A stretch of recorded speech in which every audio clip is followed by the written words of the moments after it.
My name is Becky Brinkman. Hi, I'm Sarah. Hey, I'm Shakim. Hi, my name is Taylor Marshall. And I'm here to answer your questions about growing orchids. First question, is using ice cubes to water orchids good or bad, and why?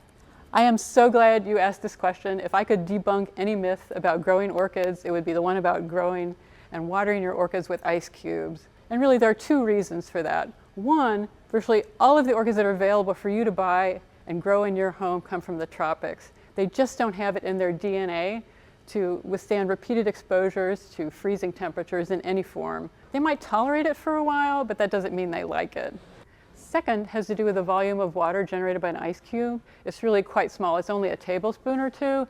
It's just not enough to saturate the root ball the way it needs to be saturated every single time you water. Is it better to keep orchids indoors or outdoors? Well, it really depends on where you live and what kind of orchids you have. Most common orchids that we have in our homes are Phalaenopsis orchids, and they can't go below about 62 degrees, and they don't like temperatures above 85 degrees. So you can have them outdoors as long as you are within that temperature. And keep an eye for pests that might attack your plants outdoors, and make sure that your orchids are not getting too much full sun.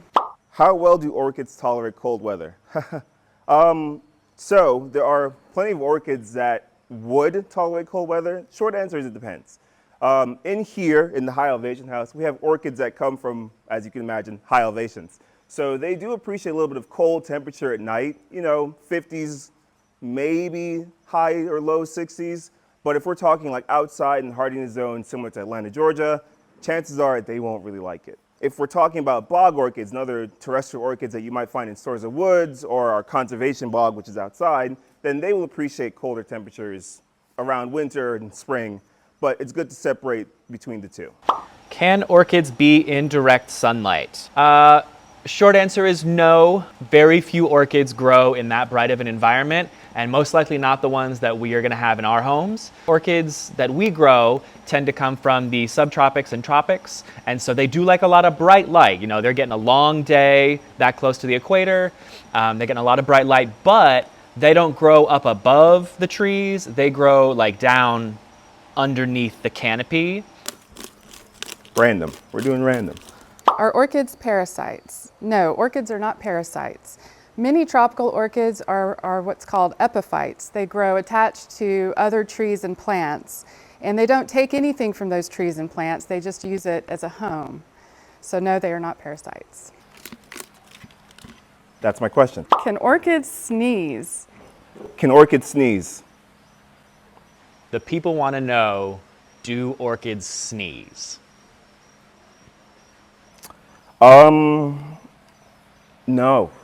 Fun fact though, there are a genus of orchids known as Catasetum, and they shoot their pollen out. So is it a sneeze? No. But I guess that'd be the closest thing to it. So there you go. All right. How well do orchids tolerate cold weather? Ooh, poorly. Last question, can you explain the correct way to care for orchids at home? Okay, I have 5 tips for home orchid growers. 1, and most important, repot your plant frequently. Orchids need repotting about every 2 years, so as soon as you receive an orchid and it finishes flowering, you'll want to repot it in a good quality orchid mix. And then thereafter, about every 2 or 3 years. That will keep your root system nice and healthy.